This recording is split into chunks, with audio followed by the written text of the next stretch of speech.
શું તમે જાણો છો કે જ્યારે એક સરકારી શિક્ષક નિવૃત્ત થાય છે ત્યારે તેના ખાતામાં કેટલા લાખ રૂપિયા જમા થાય છે? ઘણા લોકો નિવૃત્તિના નામથી ડરે છે, પણ આજે હું તમને એક એવી ખુશખબરી આપીશ જે સાંભળીને તમે કહેશો કે રિટાયરમેન્ટ હોય તો આવું. સૌથી પહેલા મોટો ફાયદો, ગ્રેચ્યુટી. તમારી વર્ષોની સેવાનું આ એવું સન્માન છે જેમાં તમારા છેલ્લા પગાર અને નોકરીના વર્ષોના આધારે એક મોટી રકમ સીધી એક સામટી તમારા ખાતામાં આવે છે.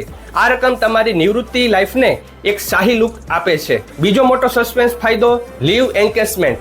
નોકરી દરમિયાન તમે જે હક રજાઓ બચાવી છે ને તે ક્યારેય વેસ્ટ નથી જતી. મહત્તમ 300 દિવસની રજાઓનું રોકડું વળતર નિવૃત્તિના દિવસે તમારા ખાતાની શોભા વધારે છે. ત્રીજો પોઈન્ટ, દર મહિને મળતું ગેરંટીડ પેન્શન. એનપીએસના નવા સુધારાઓ સાથે હવે તમારી નિવૃત્તિ પછીની લાઈફ પણ એકદમ સિક્યોર છે.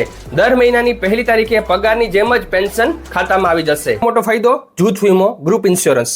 નોકરી દરમિયાન દર મહિને કપાતી રકમ નિવૃત્તિ વખતે સરકારી વ્યાજ અને બોનસ સાથે એક સામટી બોનસ તરીકે પાછી મળે છે.